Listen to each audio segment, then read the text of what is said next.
Balita na magluluto for us. Very special talaga. As hindi siya nagluluto, pero magluluto siya for us. Ayun ang talaga nakakabigla. Ayun talaga. Hindi siya nagluluto, pero magluluto siya. Diba, ate? Doon pala matatouch ka na. Namiss na ng kapuso natin. Ayan na siya! Yes! Asan na siya? Heto na siya! Yan. Let's welcome at nagbabalik nating morning girl, Rhea Santos! Mare, welcome back! Ito ka sa gitna. Gitna ka, gitna ka. Welcome home sa aking morning tahanan. Talagang kitchen segment niyo ako nilagay. Siyempre, yung forte mo. Yung forte mo. Kasi balita ko, nagluluto ka na eh. Ay, hindi. Di pa rin. Nagbibigas lang. Yung asawa ko na si Carlo de Guzman, siya po ang tagaluto ng pamilya at ako'y tagakain lang. Umasa lang naman ako nakakain ako sa unang hirit sa pagbisita ko. But no, paglulutuin ka namin, kaya welcome back to the Philippines. Kung hindi ka pa nakakapagpa-facial, tuwapat ka ng konti dito. Pwede ang mga pores. Bukas yan. At syempre, batiin mo yung mga puso natin. Puso, magandang umaga po. Ang sarap naman sabihin nun. At I'm so happy to be back sa ating morning tahanan. Humahabol po ako sa 25-year celebration ng unang hirit. Yes, tama. Dahil ikaw ay nasa Canada, eto na. Tatamin Eto kita. na. In English, ha? In English talaga. Ayan, ito na. Nakasulat eh. How's life, Rhea? Wow. Yeah. You celebrated Christmas here in the Philippines, right? Oh, Right. What can you say? That's correct. No, December 23 nung dumating po kami sa Pilipinas, talagang a few days before, talagang kainitan ng holiday Yeah. season. Ng traffic And since pa. then, walang patid ang kainan. Siyempre. And of course, ang Pasko talaga sa Pilipinas, ibang klase. Ibang klase Although I talaga. would have to say, I appreciate also our celebrations there in Vancouver. Kasi Okay. yung celebration doon is mas kalmado. Kalmado lang. And then talagang kaming apat Oy, lang. may Talagang lechon kaming apat doon. lang. Lechon? Meron nagbe ang mahal. Ay, dito lang mahal ang lechon. Dito ginagawa, lalo na pag I think para lahat nagmamahalan na rin Totoo naman. din. Pero talagang ang selebrasyon namin doon is simple lang. Magluluto si Carlo, magluluto. Tapos kain lang ang buong pamilya. Yo. Pagdating namin dito sa Nako. Pilipinas, na na-miss din po ng dalawa kong anak na si Uno and Yuan. Talaga. Grabe, ang kainan, puto bongbong, bibingka, sisig, lahat. lahat ng mga bihira nilang makain doon. Kung Oo, meron man, di ba? meron Dito man, talagang talamak. Siguro, nakakain lang nila yun doon pagka may mga event malaki Yes, talaga, sa di Philippines. ba? Hahanapin mo talaga yung mga Talaga Filipino yung restaurants na Meron naman, meron naman. Meron naman, madami din. Okay, let's go. Ito, balita natin, ang lulutuin mo for us ay isa sa mga pinaka na mismong Pinoy food sa Canada. Ano ba to? Talaga to. Napaka-rare nitong dish na Kakaiba itong dish na to talaga. Hindi, pero naalala ko, nung pagdating namin sa Canada, 2019, ito yung unang-una namin hinanap. Grabe, di ako Sinigang makapaniwala na mix. 5 years ka nang wala pala dito. That's Oo, crazy. Parang ang yeah, bilis yes, lumipas nung yes. panahon. Ang sinigang mix ang hinanap Sinigang niyo mix doon. ang unang-una. Kasi na-miss nga namin. Sa Canada. Meron sa mga store doon. So, hanap talaga kami. Naghanap talaga kami ng mga groceries na nagbebenta ng ganyan. So, hindi naman bawal doon. Hindi bawal. Pero since ang Canada nga, ano siya big siya on immigrants, very diverse yung community doon. Meron na siya talagang yung mga international section na Filipino Sa ingredients. grocery malaki mismo, may Filipino Yes, stuff ka. meron. Wonderful. Wonderful. Yeah, dahil Ano kayo ba na ikit dito, ate? Magluto ka na. Siya, Susan, anong una? Gutom na ka na. Ikaw magagahit ate, cooking lesson pala to. Kulay si Kuya. Ako'y turuan mo na nga ako para mapagluto pa asawa ko. Yeah, ayun, alam mo na. Okay. Ngayon, ha? Ginigisa pala sinigang? Pwede, oo. Pwede. Pwede. Actually, kulang ang bawang eh. Hindi mamote. Actually, hindi ako makikipagtalo sa inyo dahil And then So, after isa. na, pwede mo na ilagay itong baboy. Ay, Ayan. ayan. Pwede din isda. Tumatalsik talaga yan, Rhea. Ganun talaga. Ayan. So, igisa mo lang ng konti. Isa. Then, Hindi, so ito, na-boil na to. yeah, actually, pwede mo na siyang i-boil. Pero yung iba, yan nila Oo, niluluto para fresh lumabas pa lang. yung pinaka-umami. Correct. Yan. So, pag nag-isa mo na yan, Rhea, pwede mo na ilagay ang sabak. Ano to, Ito yung, bro? ito yung Ito, katas. ano to? Sige, ano? Pinagugasan ng Yung kanin. Hindi, bigas. hindi. Ay, hindi. Pero parang pwede. Yung iba, ginagamit nila. Pinagkatasan niya na sa palok. Ay, original. Original. Bunga. So, nandiyan na yung ano niya, sabaw niya, at saka yung papaasin. lahat. Pwede. Pero pwede yung pinaghugasan ng... Yung iba Yes, yun ang yun ginagawa na. sila. Oo. Correct. Yan. ba? Okay. So, kunwari lang na luto na yung baboy, pwede mo na lagyan ng konting pampalasa. Pwede patis or asin. But this time, asin ang budget natin. Pero usually patis no, ate? Lalahatin ko ba to? Huwag mo muna ilahat, baka sumobra alat. Kunti lang.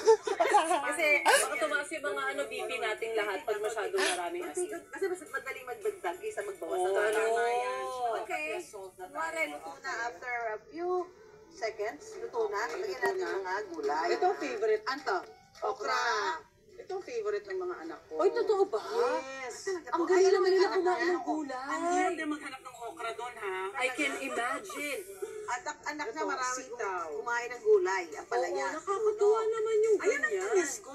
Ginisang ampalaya ni Susan. Yan. Ito The ang tapos best yan yun. ay Ay, bakit hindi mo kinain nung nag-get together tayo ng Friday? Yun ang kinain ko. Ayun. Talaga, Mare. Hanggang alas 5 pa ng hapon ay kinakain ko pang ginisang Tapos ito ampalaya tangkos niya. na kangkong. Okay. Yes. And speaking of yung get together, ano naman ang feeling nung nagsama-sama tayo ulit nung Friday? Alam mo, nakakatuwa, Mare, diba? Nung, Hindi mo gabi. alam niyo yan, dahil nung December, I think nakikita ko nagpaplano kayo ng get-together, Yes. pero hindi mo plano-plano ng Yes. December. Yes. And then nung sinabi nila, okay, January na lang, Where's the bowl? pwede bang sumama? Oh my God. Naalala niyo, diba, pwede Yes. bang sumama? Yan. Oh, yun na. Oh, that. So, meant to be talaga na mapasama ka dun sa party. Dahil Yes. nagdadali-dali yung Christmas party ng host. Oh, yes. So, tumama nung dumating ka na. True. Nung naging available Ikaw ka. yung hinihintay. more fun, kasi pati si Luan, di ba, sabi, ako rin. Yes. Nakakatuwa. Oo, tapos nagulat kami, si Drew nandun din. Yung pala Yes. nagkataon, nakita sila ni Arnold early in the week, in-invitan siya. So Yes. marami na rin nagsasabi nga na mga kunwari, nagko-comment sa Instagram or Facebook na sana yung iba din maimbitahan din in the future. Isang biglaan din eh. Oo. Eto lang, Rhea, may tatanong ako. Recently, kinilala ka ng Embassy of Canada in the Philippines bilang isa sa 75 Phases of Migration. That's the inspiring migration journey mo. Kwento mo nga sa akin. Paano Ayan. yan? At kailangan ba naka-off shoulder? Kailangan Ayan, yan lang ang kaya kong ipakita, Mari, ngayon. Dapat na ngayong umaga eh. Off shoulder. Maintain ang off shoulder. Oo. Oh, how does it feel? Wow! Sinabihan ako ng konsulado natin sa Vancouver na napili nga ako na makabilang dito sa 75 Phases of Migration Project. Kasi 2024, celebration niya ng 75 years ng friendship ng Philippines and Canada. Wow. So isa sa Alright, project alright. nila, 75 Phases of Migration. So So, ikaw ang pag 75. ay, hindi natin alam Siya ang siya. number one. Siya ang number one. Walang ganun. Walang ganun, Mari. Nakagulo dun sa consulate. Pero sa totoo lang, unexpected siya. Kasi Oo nga. nga, Saka syempre, yung 2019 pa lang kami. Parang you represent yung Pilipinas din. I Yung think, talagang yes. maganda ang ano ng kanilang journey sa I think, relationship with them. I feel Yes. then siguro I represented yung mga newcomers. Oh, yes, Oo, of din. course. International students. Kasi marami ding, that's right. marami din talagang dumaan doon sa journey ko na nagbalik-aral. Tapos, syempre, I'm sure yung mga nandun na nag-aaral, they want to work on their permanent residency. Right. This year po, we're aiming to get our Canadian citizenship, pero dual citizenship agad katapos. Oh, siyempre. Yes, yes. Oh, Ayan, ito so- naman ang tanong ng marami, hanggang kailan ka naman dito sa Pilipinas? Uwi na po ako sa linggo! And we're so happy na nakapag-hangout tayo no Friday. At syempre nag-guest ka Yes. dito, twice ka namin nakasama. Right, and we've been here for a month already. So medyo marami na din trabaho doon dahil Correct. alam niyo namang nag-resign si Mabibig Ay, correct si Trudeau. Ay, taga lang. Bumitiw na, bumitaw. Luto na yung sinigang mo, Rhea. Yan, no? Actually, nag-ready na rin kami. Paano ka nasa-leave ng isang buwan? Pwede pala yun? Pwede, kasi bayat, Mare. Wow! Pwede 1 month leave. Yes, pwede. Bakit hindi, di ba? Oo, Bayad pwede. naman. Akala kasi mga 2 weeks lang yung mga leave. O, ito na. Pwedeng Ito na wow. yung product natin, Rhea. Alright, kailangan ng tikman yan. May kanin tayo.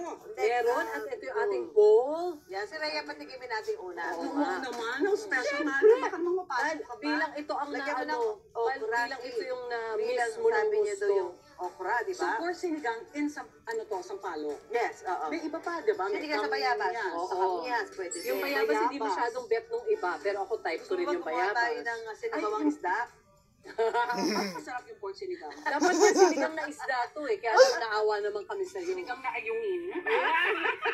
Sabi ni Rhea, pag pa-silver ang balat ng isda, hilaw pa.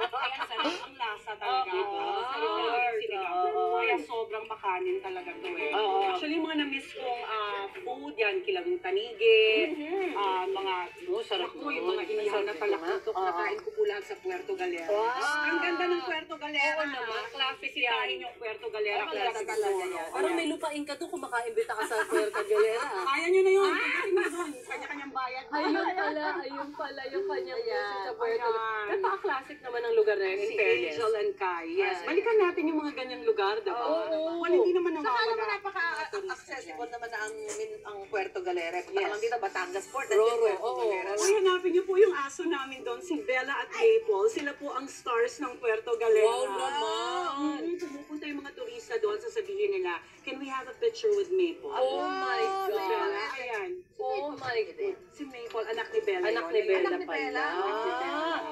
Wow! Maple kasi Canada. pinangalan, oo, nasa Canada na Ang kami. cute Lumabas naman. siya. Kaya Maple. Yes, Oh. maple leaf. Picture tayo dyan. Ate, naku, sige, puntahan natin nga minsan. Oo nga. Pero hindi lang, Mare, thank you so much for joining us Thank today. you. Thank Inviting you. me. Nice to see you again. Salamat at lagi niyong binubuksan ang unang hirit sa Naman. mga dating Naku. Once unang hirit, always unang hirit family. For sure yan. Thank you very Oh, much. thank you. Pero hindi lang daw itong sinigang ni Rhea ang breakfast natin dahil